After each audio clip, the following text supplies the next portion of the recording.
Hey everyone, and welcome back. Before we get started, I want to give a huge shout out to Books Boogie for recommending today's manga. I'm a big Shuzo Oshimi fan, but this one somehow slipped past my radar, so thank you for putting it on my desk. Have you ever been in a public place?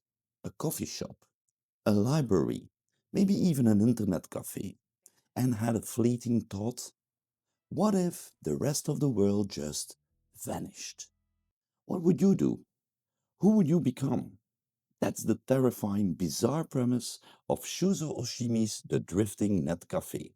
And it's a series that's been on my mind ever since I read it. But before we dive into this mind bending tale, do me a solid and hit that like button.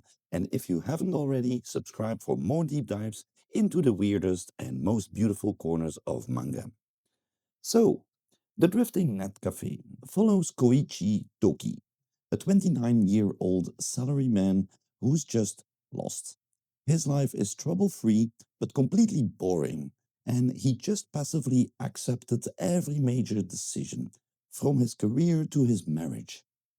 One rainy day, he ducks into an internet cafe and, by total chance, runs into Kaho Tono, his first true love. They have a moment, and just as they're reconnecting, the world outside the cafe vanishes, leaving the patrons isolated in a strange, interdimensional world.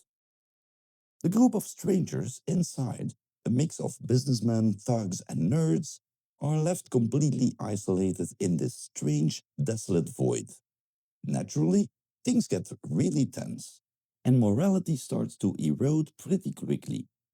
But the main focus isn't the survival horror, it's the psychological journey of Koichi and his deepening relationship with Karo.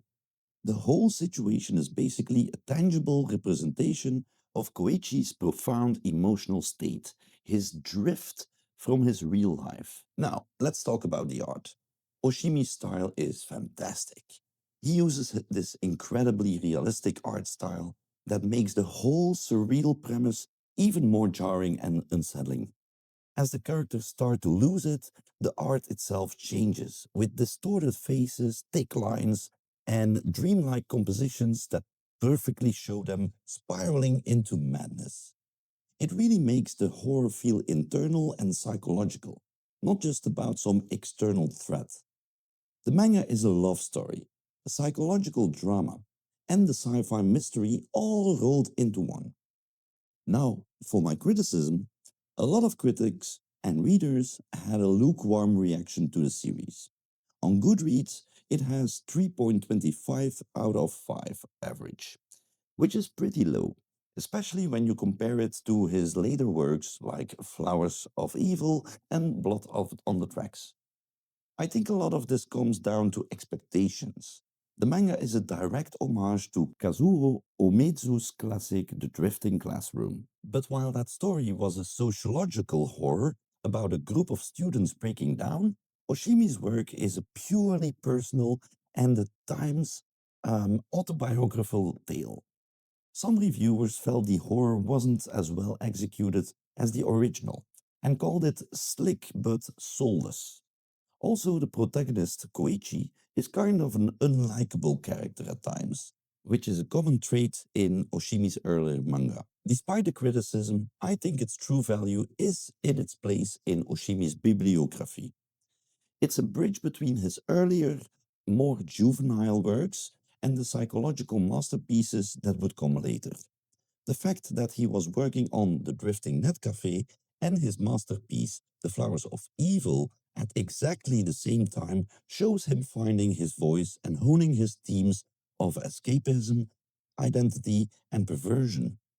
Ultimately, the manga's strength isn't its sci fi premise, but its profound ending where Koichi has to choose between his idealized fantasy and his real life.